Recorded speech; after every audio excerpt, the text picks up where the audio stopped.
अधिक सीधा साधा होना भी अच्छा नहीं है। सीधे वृक्ष पहले काट लिए जाते हैं और टेढ़े मेढ़े बच जाते हैं।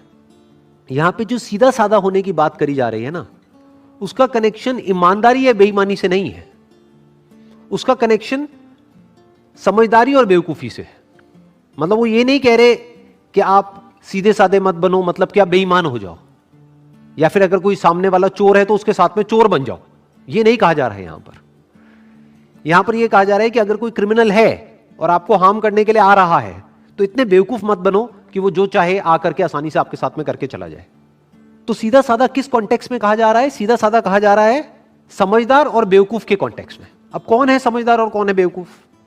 अगर हम अपने दिमाग को यूज ना करें तो हमको क्या कहोगे? आप बेवकूफ भी कह सकते हो और सीधा साधा भी कह सकते हो। बिल्कुल एक जानवर के जैसा भोला भाला, जो उसका बेसिक नेचर होता है बस उसके हिसाब से चलता चला जाता है, वो एक सीधी डायरेक्शन में चलता है। इसलिए जानवर को पकड़ा जा सकता है, उसको कैद किया जा सकता है और उसको अपने हिसाब से चलाया जा सकता है। उसको इंसान यूज कर सकता है और करता ही है। तो अगर आप इंसान होने के बावजूद भी अपना दिमाग यूज नहीं करते हो तो क्या कहेंगे? आपको सीधा साधा भी कह सकते हैं और बेवकूफ भी कह सकते हैं। क्यों? क्योंकि आप एक ही डायरेक्शन में चलते चले जाते हो।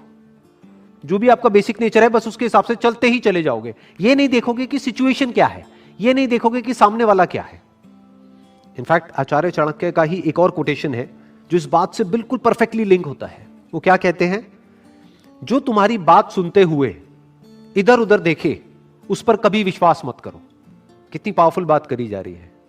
जो सीधा साधा आदमी होगा वो इस बात की डेप्थ को नहीं समझ पाएगा, वो इस बात को समझ ही नहीं पाएगा। जो तुम्हारी बात सुनते हुए इधर उधर देखे उस पर विश्वास क्यों ना करो? क्योंकि वो कुछ और ही सोच रहा है। वो आपकी बात में जब इंटरेस्टेड नहीं है तो आप में इंटरेस्टेड कैसे होगा? उसका इंटरेस्ट सिर्फ इसमें है कि जो वो चाहता है वो फटाफट से कैसे हो जाए, चाहे उसमें आपका नुकसान भी हो जाए तब भी उसको फर्क नहीं पड़ता है। जो आपकी बात तक सुनने में इंटरेस्टेड नहीं है वो आप में कैसे इंटरेस्टेड होगा? तो इस तरीके से हमको पहले समझना होता है कि जो सामने वाला पर्सन है उसके दिमाग में क्या चल रहा है, उसके अकॉर्डिंग एक्ट करना होता है। नहीं तो हम बहुत ही बुरी तरीके से लाइफ में फंस सकते हैं और फंसते ही हैं। जैसे कि एक जानवर फंस जाता है एक आदमी के जाल में, ऐसे ही जो सीधे साधे लोग होते हैं, यानी जो अपना दिमाग नहीं लगाते हैं, वो फंस जाते हैं ऐसे लोगों के जाल में जो बिल्कुल शिकारी के जैसे होते हैं, जिनका काम ही यही होता है कि जो लोग सीधे साधे हैं किसी तरीके से उनको फंसा दिया जाए, किसी तरीके से उनको बेवकूफ बना दिया जाए। तो अगर इन शिकारियों से आपको बचना है तो आपको टेढ़ा होना पड़ेगा। टेढ़ा मतलब बेईमान नहीं, टेढ़ा मतलब समझदार होना पड़ेगा। समझदार मतलब क्या? कि आपका माइंड किसी भी सिचुएशन की दोनों साइड्स को देख सके, दोनों पहलुओं को देख सके, तो आपको कहेंगे आप समझदार हो, नहीं तो आप बेवकूफ हो। तो टेढ़े का मतलब क्या? कि वो अडैप्ट कर जाते हैं, वो बदल जाते हैं सिचुएशंस के अकॉर्डिंग। और सीधे का मतलब क्या? कि जो नहीं बदलते हैं, जो खुद को चेंज करने के लिए तैयार नहीं है। और इसको इस तरीके से भी आप कह सकते हो कि सीधे का मतलब क्या? कि जो सीख नहीं रहा है, जो भी कुछ उसके साथ पास्ट में हुआ है वो सीख नहीं रहा है, यानी कि एक ही गलती को बार बार कर रहा है, उसी को तो हम बेवकूफ कहेंगे ना। गलती करना मतलब बेवकूफी नहीं, एक ही गलती को बार बार करते रहना वो बेवकूफी है। और समझदार किसको कहेंगे? जो ना सिर्फ अपनी गलतियों से सीखे बल्कि दूसरों की गलतियों से भी सीख जाए, वो समझदार है। उसको आप टेढ़ा भी कह सकते हो, क्योंकि अब उसकी खुद की लाइफ का जो एक्सपीरियंस है, मान लो इस दायरे में है, वो उसके बियॉन्ड भी सोच सकता है। क्यों? क्योंकि उसने औरों के लाइफ के एक्सपीरियंसेस से भी सीख लिया है।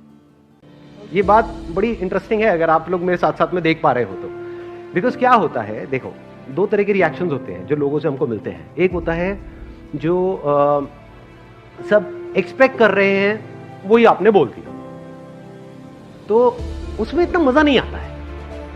उसमें आपको अंदर से, आप क्या कह सकते हो, एक सेंस ऑफ ना तो सेटिस्फैक्शन होता है, ना एक सेंस ऑफ प्राउड होता है, ना कुछ अंदर ट्रिगर होता है। बट जैसे ही आप सरप्राइज देते हो तो सामने वाले को भी झटका लगता है, उसको जितना जोर का झटका लगता है आपको भी उतना मजा आता है। ये चीज रोज मेरे साथ में होती है, डेली ऑलमोस्ट। बहुत सारे लोगों को यही नहीं पता, मैं आपको अपना एग्जांपल देता हूं। बहुत सारे लोगों को यही नहीं पता है, मैं इनफैक्ट जो भी बोलता हूं उनको झटका लगता है और इसी में मुझे मजा आता है कि कुछ ऐसा हो रहा है जो कोई सपने में भी नहीं सोच सकता। जो वो सोच रहे होते हैं उसका एग्जैक्ट ऑपोजिट होता है जो मैं कर रहा हूं। जैसे कोई मेरे को मिलता है, थोड़ा बहुत मेरे बारे में उसको पता है, तो वो क्या कहेगा कि आपका ये काम बहुत बढ़िया है मोटिवेशनल स्पीकिंग का। मैं कहता हूँ मेरा ये काम नहीं है। काम नहीं है मतलब आप यही तो करते हो। मैंने कहा नहीं, वो मेरा पैशन है।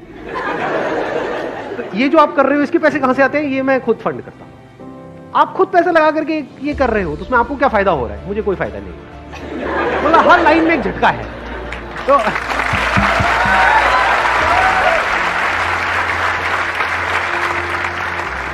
हर लेवल पे एक झटका लगता है, उसी में मजा आता है।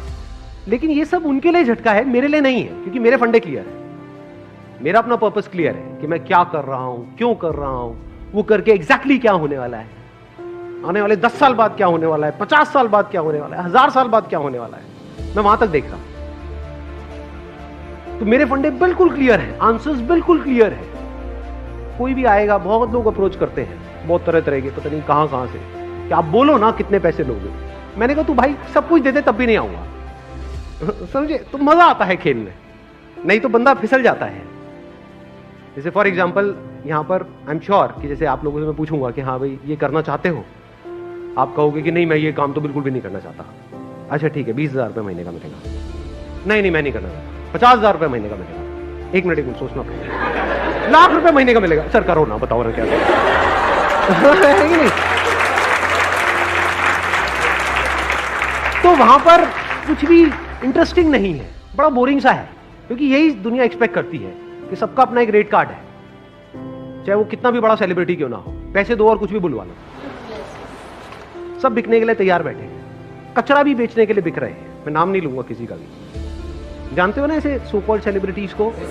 हाँ, अब मजा किस चीज में आता है? कुछ ऐसा करो जो कोई सपने में भी नहीं सोच सकता। कि अगर मैं अगे नाम नहीं लूंगा, वो सेलिब्रिटी है, वो मान लो 1 करोड़ में आ जाता है, 2 करोड़ में आ जाता है, तो भाई मेरे को 100 करोड़ देगा तब भी मैं नहीं आऊं, ना है तो ना है।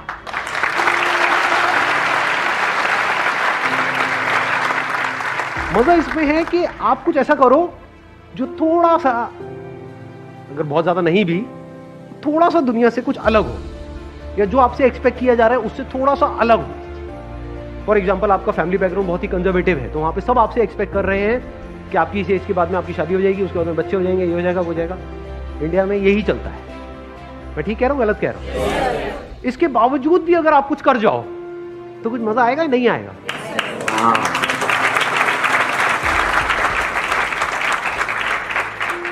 तो थोड़ा सा लाइफ को इंटरेस्टिंग बनाओ। इंटरेस्टिंग कैसे बनी रहती है? जब आपने कुछ थोड़ा सा अलग किया है।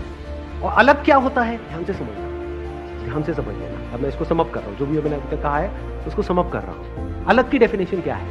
अलग की मतलब क्या है कि हाँ यहाँ पे उल्टे लटक जाओ और बोलो कि मैं कुछ अलग कर रहा हूं। ये है अलग की डेफिनेशन। व्हाट इज अलग? बेसिकली सोशल नॉर्म्स है।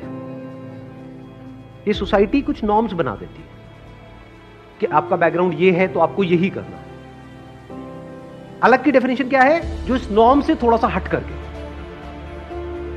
जो दुनिया आपके लिए कुछ नॉर्म्स बना रही है या कुछ बाउंड्रीज बना रही है, जैसे उस बाउंड्री से आप बाहर निकल जाते हो तो वो अलग की डेफिनेशन। अब मैं आपको एक ऐसा सीक्रेट बता रहा हूं जो अगर आपको समझ आ जाए तो एकदम से ही आपका फर्स्ट इंप्रेशन है वो मान लो 1000 गुना बेटर हो जाएगा एक झटके में। देखो, जो बंदा इंटरव्यू आपका लेने वाला है वो एक अच्छी पोजीशन पे है या वो एक खराब पोजीशन पे है? अच्छी पोजीशन पे, इसमें कोई डाउट नहीं है। अच्छी पोजीशन मतलब फाइनेंशियली मैं बात कर रहा हूं कि फाइनेंशियली उसके पास में अच्छा खासा पैसा होगा, इसमें कोई डाउट नहीं। तो अच्छा पैसा होगा तो वो ब्रांडेड कपड़े पहनता होगा या नॉन ब्रांडेड पहनता होगा? ब्रांडेड पहनता होगा। तो अब वो किससे कनेक्ट करेगा? जो उसके जैसे होंगे दिखने में या उससे बिल्कुल ही अलग होंगे दिखने में? देखो, और भी चीजें मैटर करती है। मैं यहाँ पर ये नहीं कह रहा कि सिर्फ आप बढ़िया सी ड्रेस पहन करके चले गए और प्रोग्रामिंग की जॉब के लिए जा रहे हो, आपको एबीसीडी भी नहीं पता प्रोग्रामिंग की और आपको जॉब मिल जाएगी आपके कपड़े देखते ही। That is not what I am saying. I am saying सब लोगों के पास में एक जैसी है, लेकिन ये चीजें ऐड होती जा रही है। मतलब 1+1+1 ये जो चीजें हम डिस्कस कर रहे हैं ना, स्माइल और ये आई कॉन्टैक्ट, हैंडशेक, ये सब चीजें ऐड कर रही हैं। तो ये आपके पॉइंट्स बढ़ते चले जा रहे हैं ओवरऑल। तो अब कपड़े बढ़िया होने का मतलब क्या है? सबने फॉर्मल पहने हुए। देखो, बहुत बड़ा सीक्रेट बताता हूं आपको। क्या करना है, विंडो शॉपिंग के लिए जाओ, बढ़िया से बढ़िया शॉपिंग मॉल से। खरीदना नहीं है, वहां पर जाकर के जाओ और वहां पर आपको क्या करना है, सिर्फ ये देखना है कि जो ब्रांडेड कपड़े हैं उनको बारीकी से ऑब्जर्व करना है कि 5,000 रुपए की शर्ट कैसी होती है, 10,000 रुपए की ट्राउजर कैसी होती है, 12,000 रुपए की बेल्ट कैसी होती है, 20,000 रुपए के जूते कैसे होते हैं। देखने में टैक्स थोड़ी ना लग रहा है, देखने में पैसे भी नहीं लग रहे हैं। आपने देखा, अब वहां पे फोटो वोटो मत खींचना, नहीं तो वो पुलिस बुला करके जेल जाओगे सारे के सारे। देखो, ध्यान से ऑब्जर्व करो कि ये जो कपड़े हैं उनके कलर्स कैसे होते हैं, टेक्सचर क्या होता है। और फिर आपको जब बिल्कुल क्लियर हो जाता है कि ये जो ब्रांडेड कपड़े हैं इसमें आपको एक पैटर्न नजर आएगा, आप देखोगे देखो ये आजकल मार्केट में चल रहा है, तो इसका मतलब जो बंदा आपका इंटरव्यू लेने वाला है उसने ब्रांडेड कपड़े ही पहन रखे होंगे। वो 200 रुपए की शर्ट पहन के तो नहीं बैठा होगा, फॉर श्योर। समझ गए? जैसे मैंने ये पहना हुआ है, कैसा लग रहा है? बहुत अच्छा लग रहा है। यही देखो, मैं अभी भी पैसे बचाता हूँ, कितना कंजूस हूँ। यही मैंने एक शोरूम में देखा था, वहां पर ये था करीब 35,000 रुपए का। नाम नहीं बताऊंगा ब्रांड का, वो थोड़ा मार्केटिंग हो जाएगी। सेम डिट्टो, और ये जो मैंने लिया है वो लिया 2,500 रुपए का, सेल में। सर बढ़िया हूं जी, बढ़िया का दिमाग और मियां भाई की डेयरिंग।